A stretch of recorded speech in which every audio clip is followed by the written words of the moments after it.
Lovely, so you've made your Marsh Demon's head, so now you should have a pretty good idea what kind of character it's going to be. Is it cheeky? Is it grumpy? Is it playful? So now you have an idea. You might have an idea what it wants to wear. So you should have your pencil or your chopstick with your little Marsh Demon's completed head on the top. So this is what it should look like. So now he needs a body. So first thing to do is find yourself an elastic band. Now it doesn't matter what colour this is, I just happen to have a yellow one. What you need to do, this can be tricky, so get a grown-up to help you if you like. Get your elastic band and you're just going to loop it over the end of your stick. Now you don't want it to be too tight because now you need to really carefully push this up almost to the top, but not quite. So I've left about just under a centimetre's gap between the top of my Marsh Demon's head and the elastic band. So that is going to act as a little stopper to stop his shoulders rising up. Next, you need your shoulders. Now this can just be any bit of card. It could be from a cereal box, a package of something. I've just got sort of corrugated card from like a packing box, and you need to just make yourself a really elongated, if I hold it against my black dress it's easier to see, an elongated oval shape. Now this can be any size within reason, again depending on how broad you want your creature's shoulders to be. So I've opted for, if I hold it up against my little chap here, it goes out about 3 centimetres either side of his neck to give him fairly narrow shoulders, I reckon. But you could go narrower if you wanted to, or broader if you wanted him to be really strapping. That's entirely up to you. And what I've done is just with a pencil, so again, maybe get a grown-up to help you with that bit, just I don't want anyone pricking their fingers, but I've just made a little hole in the middle, roughly in the middle, and then you need to thread that through and push it up to the elastic band that we've just put on there. So if you see, we've put that elastic band on there so that these shoulders can't go up. So that is a good time to just check that you're happy with the proportions of your creature. If you want him to have a longer neck, then just shift that elastic band down a little bit. I like it when it's about a centimetre below, because I don't want him to be really, really tall in his neck like a giraffe, because sometimes that can look a bit strange. But if that works for your creature, then go for it. So we just need to take that off now that we've decided that we like how wide it is and the placement. Next, this is where it gets really good fun. You can choose what your creature is going to be wearing. Now my creature, I've chosen this scrap of green silk. It's just from an old dress that nobody wanted anymore, and it's nice and shimmery.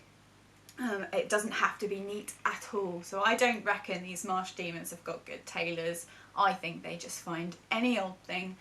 Maybe they dress in leaves, flowers, maybe they find scraps of material in people's dustbins. I think they scavenge for their clothes. So it doesn't have to be neat. If you look at mine, it's got really, really rough edges, but I think that just adds to the character. So then you put this on your Marsh Demon.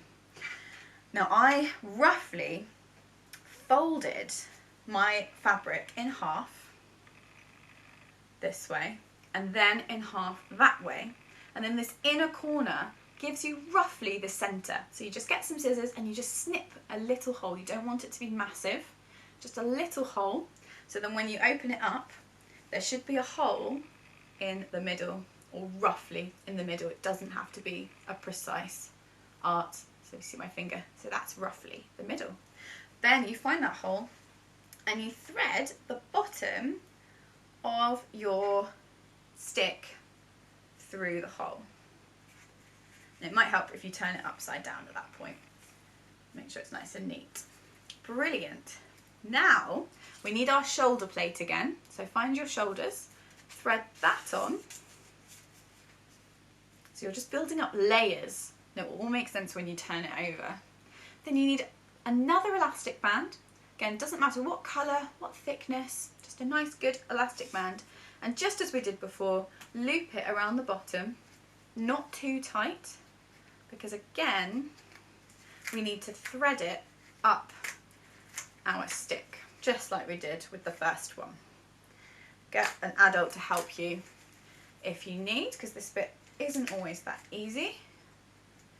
And you just need to push it gently up to the bottom of your cardboard shoulder plate. So this means that the shoulder plate is now wedged between two elastic bands, so it can't go up and it can't go down, it has to stay exactly where you want it. Now, a moment of truth, if you flip it over, you should have something that looks like this.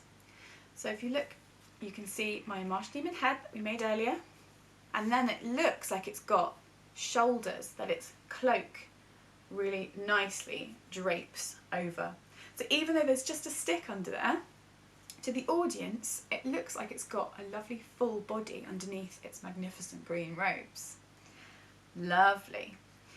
So next, it's time to decorate your robes. Now, I've got all sorts of things. You may have noticed on this piece of fabric I've got some pretend leaves, and I've just stitched them really roughly on my fabric in random places. Now, you could actually use real leaves if you wanted. Obviously they will dry out over time and might go a bit crunchy, but there's nothing to stop you using real leaves if you want to.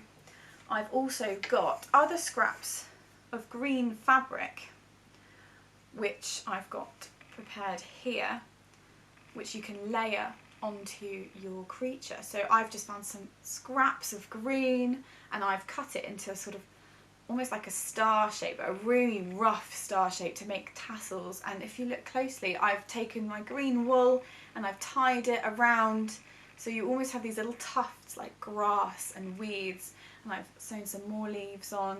I've got this here, and then I also found some nice green and purple netting, which I thought might be a really good top layer for my creature's cloak. And again, I've just taken little lengths of wool and I've just tied them around really rough, just to make it look like it's got lots of bits of grass and leaves and marsh debris on it. So if you like, you can put that over the top, or you can have things underneath. If you want to put something over the top of your Marsh Demon's clothes, you just have to undo what you've done. You need to take the elastic band and everything off, and then you can just add things on the top, so you've got lots of layers. Or if you wanted to, you can just add more underneath, so he's got longer things underneath. Now your Marsh Demon is nearly ready. Now we just need to give him a hand.